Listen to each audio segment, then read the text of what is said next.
కాశీ వెళ్లేవారు ఖచ్చితంగా వారాహీదేవిని దర్శించుకోవాలి అని అంటారు. ఎందుకో తెలుసా? కాశీ క్షేత్రానికి రక్షణ దేవతగా వారాహీదేవి కొలుస్తూ ఉంటారు. కాశీ నగరాన్ని దుష్టశక్తుల నుండి, విఘ్నాల నుండి రక్షించే బాధ్యతను సాక్షాత్తు శివుడే వారాహి అమ్మవారికి అప్పగించాడట.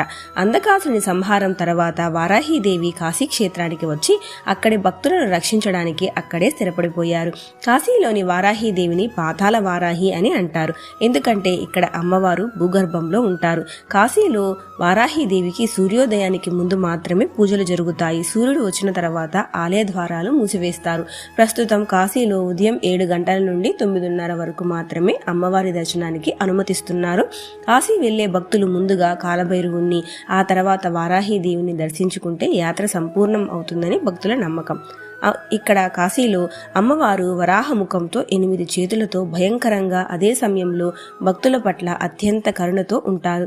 కాశీలో కేవలం అమ్మవారి పాదాలు మాత్రమే మనకు చూసే అవకాశం కలుగుతుంది. అమ్మవారి ముఖాన్ని మనం చూడలేము. అమ్మవారు చాలా ఉగ్ర స్వరూపిణి కాబట్టి భయంకరంగా ఉంటారని అక్కడ పూజారులు కేవలం పాదాల దర్శనం మాత్రమే మనందరికీ లభించేలాగా అవకాశాన్ని కల్పించి ఉన్నారు.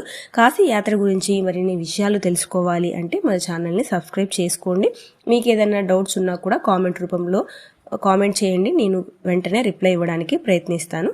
Thank you for watching my videos. Thank you.